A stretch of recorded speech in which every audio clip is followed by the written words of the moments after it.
There's an African proverb that says, it needs a village to raise a child.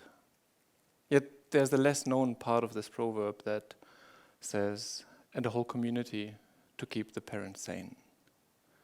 So not all of us in this room are parents, yet we all experience parenting in one way or the other. And today's talk is about what I realized in my own experiences of parenting, about presence and relationship and how it relates to power and how it can transform power from being something we can experience as abusive towards something that can create even more community and collaboration. But let's start by putting Namibia on the map. It's part of the Southern African Development Community, also SADC, and in size it's actually quite big, more than double the size than Germany. And I'm mentioning Germany as that's the part where I'm from. Born in Berlin and decided as my first career choice to join the police, to do something good, yet realizing that putting people in prison is not really helping them and also not really helping society. So became a bit of an activist, stepped out and took some traveling years, and they led me to doing social work and discovering that and dealing with people, dealing with conflict, and landed in Namibia in 2005. And until today, I'm here, did some additional process-oriented psychology, and I work in areas of counseling, giving training around communication, conflict management, conflict resolution, and that also means working around issues of gender-based violence, but also in a corporate setting with team building and leadership. So the things as a professional that I'm familiar with is conflict, dealing with emotions in people, relationships, how to create more productive relationships.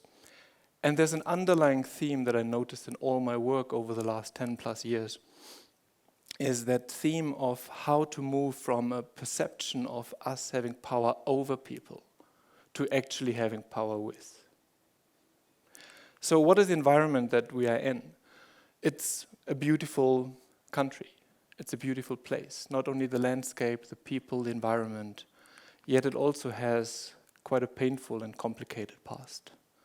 A past that is still present until today. Only the effects of the whole post-conflict society, to speak about transgenerational collective trauma and its impacts, how people use, for instance, alcohol and other drugs to self-medicate to not feel the pain, and quite high levels of violence, still patriarchy in a lot of areas of society, levels of poverty and huge income inequalities. So part of the typical challenges that I would experience in my work is to have autocratic leadership, leaders telling people what to do and not really listening for feedback. Yet on the other hand, the tensions are there, yet they're being ignored. People say, I'm fine. And what other ways does the conflict find to express itself? If I can't talk to you directly, well, there's gossip. I can rather talk to my coworker about how this boss is behaving so badly. And as I mentioned earlier, alcohol. Did you know that Namibia was second in the world ranking list on pro capita beer consumption per head? And that was just in 2016. And of course, there's violence at home. The pressure we receive from the boss on top, we let it trickle down to our homes, to those who are less powerful than we are. And that brings me to a topic that I also want to touch on, gender-based violence. So the patriarchy I mentioned earlier that we can see in so many levels of society plays out in people's day-to-day realities. Officially, there are 1,000 rape cases reported per year, yet we know from not only statistics, but the look behind statistics, that the actual figures are 4 to 10 times higher. So that means that at least a third of all women in Namibia are being sexually assaulted in their lifetime. And what I find almost even more shocking is the attitudes of people when they interviewed young men in 2016, that they think or believe that as a husband they would be entitled to beat their wives for smaller things like burning the food, etc. And actually almost the same amount of young women agreed to that perception. So, but violence just doesn't fall from the sky, it's a learned behavior. And the effects it has on children are severe. And children become adults. So we are walking around with a lot of childhood trauma, fears, plays out through depressions in our own head. It plays out through aggression towards others. And that creates social problems, creates academic performance problems. It also leads us to alcohol abuse or other forms of addictions. And what does it do to the parent-child relationship? It creates distance. And the message we teach our children through violence? Well, it's okay to be violent, as long as you are the stronger one. So yes, this is what I've been doing, teaching, working, until 2 years ago when there was quite a change. This is what happened in my life, and it really came a bit as a surprise, and a very positive one, and a very energetic one. And due to the African extended family circumstances I find myself in as a born European, we actually have a 7-month-old older sibling to her that also grows up with her, and I like and enjoy really referring both of them as my daughters.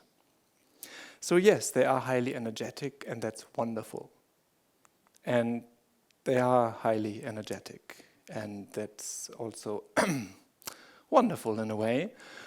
But with parenting, one thing I really learned is that stress levels will go up and sleep levels will go down. And after especially the first year and also even within the second, it is quite exhausting to care for such a young human being, and I realize it takes a lot of teamwork. Parenting is actually teamwork in action, and I must admit that I developed high respect for any single parent or single moms especially.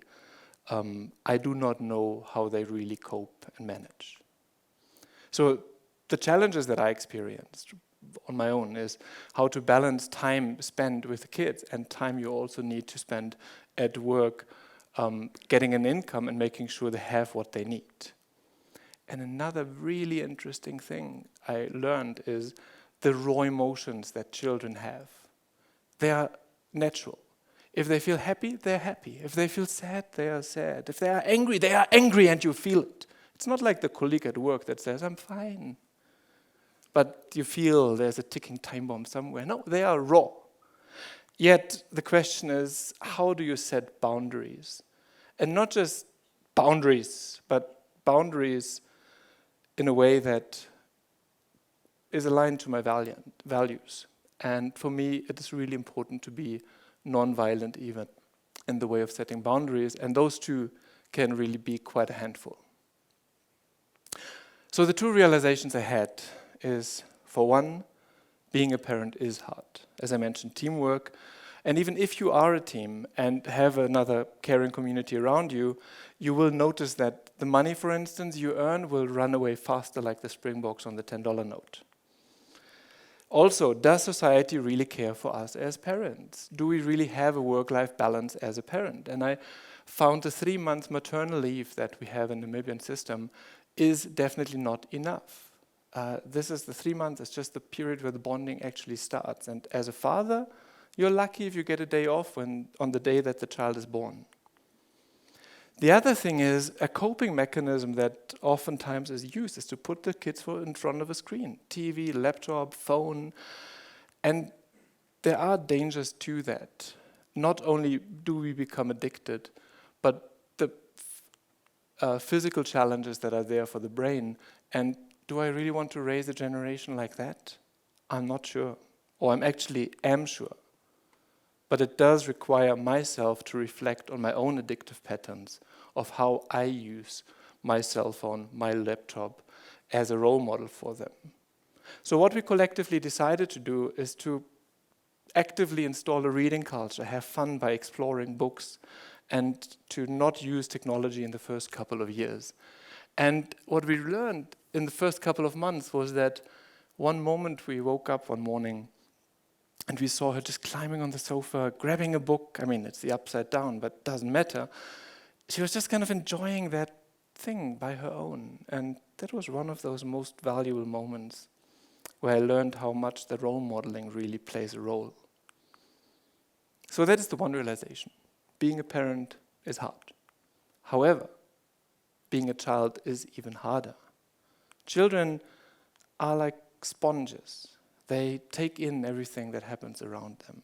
And that's nice. If you have happy moments, you enjoy time with them, they take that in. If you want to teach them good habits, like brushing the teeth, yes, they take it on and they wake you up at 5 o'clock in the morning just to brush the teeth. But there are also other moments, and those moments when they are going through the motions, and they experience all kinds of emotions. And there are 4 stories that enriched my understanding of emotions within our children. So the one is that they need support in expressing those emotions. I've seen a couple of adults talking down to a kid that is clearly in distress and crying, and they basically say, "Stop crying. Stop crying." And there is the child that really is experiencing overwhelming emotions and does not know what to do with it. So one thing that I learned works for us is for me to just go down and offer a hug and just to hold that little human being in the process of having its emotions.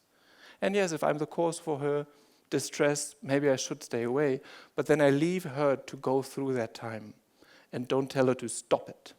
Because then I create the workforce that is problematic nowadays as grown-ups. And also handling a no. Did you know that according to a study of the University of California, a child at the age of 1 or 2 hears about 400 times a day the word no. No, no, no, no, no, no. 400 times. And exactly the same parts of our brain that respond to pain are activated when a child or we hear no. So it's not that I don't want to say no, but I want to put it, what I say, homeopathically. So I just want to use no when it's really, really necessary so that it's strong and effective and not painful and harmful to her. So one experience that I had, for instance, at the supermarket, and you know they're very strategically placing the sweet stuff before you check out. So the kids were walking around and they were grabbing this chocolate bar and looking at me and I was like, yeah, beautiful color, lovely blue, perfect. And the next one, yes, the red one. And they took this and they were happy. And yes, wow, fantastic, fantastic. And before we knew, we basically checked out. I paid. I didn't pay for any chocolate bar. They had a happy experience. No chocolate, but happy experiences. And I saved some money and yeah. It was one experience where I noticed a no is not always necessary if we focus on the positive aspects in an experience. And thirdly, as I mentioned earlier, there's a strong dependency on role models. It's not, they don't do what you say, they do what you do. So there was one instance when the one was beating and hitting the other. So we thought first of coming in and saying, no, you can't do that. And really felt about coming in strongly. And then we realized this is not the best role model we would set. So we actually went down and told them, no, don't do this, but do this. And apologize. And it was interesting to see that over the next couple of weeks, we noticed them not only hitting less, but being more gentle to one another. But every time that they were actually hitting each other or one of them got hurt, the other one would come over and say, oh, Mbili, oh, I'm sorry. And that was really lovely to see how they learned through us. And the last one was similar to that, learning about their own power. There are moments when they don't even hit each other, they even kind of in a very angry mode kind of hit us. And our first reaction would have been, no, you don't do that. And then we realized, wait a second, are we really responding correctly? And then we got the idea of showing them that when they hit us, it actually hurt us. And that affects us. And that they have power too, and they should learn to use that power consciously. And it also worked. They stopped being that aggressive to us. So these are a couple of learnings that I had in these 2 years of parenting, that one of the elements is to really be present with them. And what I mean with present is not to spend all your time with them, but when you spend time, be present. And one of the greatest meditations that I have in my life is to come home after a very stressful day at work and just join them in their playtime and just forget about all the other things in my life, but to just join them in their play. And the second component is relationship. To realize that it's not a one-way street, that I have to educate them and pull them to a level of an adult, but we are relating. We are learning from and with one another about life. And a third component that I personally find very recommendable is a certain commitment to nonviolence, because that creates creative solutions. And an example of that just happened recently when our daughter Lily was playing with Legos. And then she came to me with 4 pieces sitting and 1 piece not fitting in. And she's like, time out, time out. I was like, what do you mean? And then she took this 1 piece of Lego that didn't behave according to how she wanted it to behave, and she threw it into the kitchen, closed the door and said, time out. And it's what we also use if they really overstep a boundary. We give them a timeout, close the door for a couple of seconds, open it again, and then, so she really applied that timeout to this culprit over here. So amazing. And it really is the way we talk to our children that becomes their inner voice. So in conclusion, being responsible for my own emotions is one crucial building block for presence. Yes, there may be the trigger of me getting angry, yet it's me who's responsible to manage my anger. And that role modeling builds their emotional intelligence and resilience. And secondly, to realize the relationship that exists between you as a parent and the children. Yes, I am her guide, I am the elder, yet she is also my teacher. And how that plays out. We experienced that last year when we were in Germany, and for the first time in her life she discovered there's a pole and she can whirl around the pole. And we were walking down the streets, meeting a friend, and she was enjoying that and going around the pole and around the pole and around the pole. And we took a video and we enjoyed her enjoying herself. And after 2, 3, 4 minutes, we were like, yes, and we need to move. So try talking her into letting go, and it didn't work. So I basically picked her up, pulled her away, and of course she cried. And I was in conflict with myself. And in that moment I had an insight. So I went back to the pole with her in my arm, touched the pole and said, thank you, pole. We really had a great time. It was such a lovely time. Thank you. And she also took her hand, touched the pole, smiled, and off we went. And what that taught me was really that transitions are important. And how often as an adult am I moving from one piece of my life to the next piece without really transitioning in or out. So that's just one example of her being a teacher to me. So what I believe in, if we have that relationship and presence, is that it creates trust. So I can support her in exploring the world. And this trust also didn't fall from the sky. I want to mention my own parents, which raised me with a lot of trust and trust in me and my ability to make it in life. So yes, I will have to help her a lot in the beginning. And gradually she will start moving on her own, and even up to certain heights that I really would need a lot of trust in her. And from what I heard is that especially in 10, 15 years when she becomes a teenager, that level of trust will be tested. And I believe that this kind of relationship built on that will be a good foundation for us to relate even when things become difficult. So let me end with a story that happened to us when we were at one of our favorite places here in Windhoek at a market. And one of the vendors at that market was looking at us and said, wow, you had so gorgeous, beautiful girls. Ben, better get an AK-47, like those machine guns, that, you know, when they grow up, you can protect them. And I kind of wondered, what shall I respond? And then it came to me that I said, you know what, I actually want to raise them in a way that they have their AK-47 inside of them. And what I mean with that is not really to shoot bullets at other people, but to be aware of their own power and to use their power strongly, yet in a way that is more with other people than over other people. And so far, from what I've been seeing over the last 2-3 years, I really have a lot of trust that they are going to go that path.